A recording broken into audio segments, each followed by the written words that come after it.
Hello guys, നമസ്കാരം. ഞാൻ പൊതുവെ അങ്ങനെ ഫിലിം റിവ്യൂസ് ഒന്നും തന്നെ ചെയ്യാനില്ല. പക്ഷെ ഇതെനിക്ക് പറയണമെന്ന് തോന്നി. നമ്മൾ ഇന്നലെ രാത്രി എമ്പുരാൻ സിനിമ കണ്ടിട്ടുണ്ടായിരുന്നു. വേറെ ലെവല് സിനിമ, കിഡില് എന്നുവെച്ചാൽ നമുക്ക് മലയാളം മൂവി ആണോന്ന് തന്നെ ഡൗട്ട് അടിച്ചു പോയി. ഇന്റർനാഷണൽ ലെവൽ ഒരു മാസ് പടമാണ്. എന്തുകൊണ്ട് ഇത്ര നെഗറ്റീവ് പറഞ്ഞതെന്ന് എനിക്ക് മനസ്സിലാവുന്നതേ ഇല്ല. കാരണം ചുമ്മാ കഥ അടിച്ചിറക്കണ പോലെ ഉണ്ട്. അപ്പൊ നമ്മൾ റിവ്യൂ ഒക്കെ കേട്ടിട്ട് നമ്മൾ വളരെ പ്രതീക്ഷയില്ലാതെ നമ്മൾ സിനിമ കാണാൻ പോയത്. നമ്മൾ വിചാരിച്ചാണ് പൈസ പോയിന്ന. പക്ഷെ ഗായ്സ്, നമ്മൾക്ക് സിനിമയിൽ ഒരു ഫ്രെയിം പോലും നമ്മളെ ബോറടിപ്പിക്കത്തില്ല. 3 മണിക്കൂർ നമ്മളെ പിടിച്ചിരുത്താനുള്ള എലമെന്റ് ആ സിനിമയിലുണ്ട്. പിന്നെ മോഹൻലാലിന്റെ പ്രസൻസ്, കുറെ ആൾക്കാർ പറഞ്ഞു എന്തോ 6 ഇതിൽ മാത്രമേ മോഹൻലാൽ ഉള്ളൂ, 7. പക്ഷെ ഉടനീളം പുള്ളി അങ്ങ് ആറാടുകയാണ് ഗായ്സ്.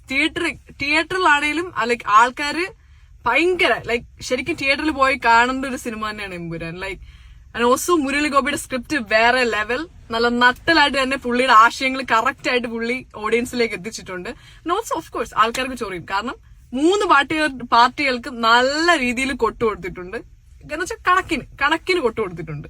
സോ അതുകൊണ്ടാണ് പല ആൾക്കാർക്കും പിന്നെ ചൊറിയുന്നത്. പിന്നെ കേരളത്തിലെ ഒരു മൈനോറിറ്റി കമ്മ്യൂണിറ്റിയുടെ പേരിൽ ഒരു സിനിമ സെൻസർ ചെയ്യേണ്ട ആവശ്യമുണ്ടെന്ന് ഞാൻ വിചാരിക്കണില്ല. എനിക്കൊന്ന് ഇന്നും കൂടെ മാത്രമേ സെൻസർ ഇല്ലാത്ത സിനിമ വരുള്ളൂ. നാളെ എങ്ങനെ 2.5 മിനിറ്റ് എഡിറ്റ് ചെയ്തിട്ടുള്ള സിനിമ വരാൻ പോകണം. മാക്സിമം നിങ്ങൾ എഡിറ്റഡ് അല്ലാത്ത വേർഷൻ തന്നെ കാണാനായിട്ട് ശ്രമിക്കുക.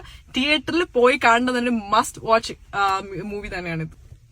ഇനിയിപ്പം തീരെ നിങ്ങൾക്ക് ഇപ്പൊ എടുത്ത് കളയണ ഒരു സാധനം ഉണ്ടെങ്കിൽ തന്നെ ആന്റണി പെരുമ്പാവൂരിന്റെ ആ ഒരു എൻട്രി മാത്രമേ അതിനകത്ത് ബാഡ് ആയിട്ടുള്ളൂ. എന്നുവെച്ചാൽ അത്രയും ഒരു ആവശ്യമില്ലാത്തൊരു ക്യാരക്ടർ കുത്തി കയറ്റിയ പോലെ ഉള്ളൂ.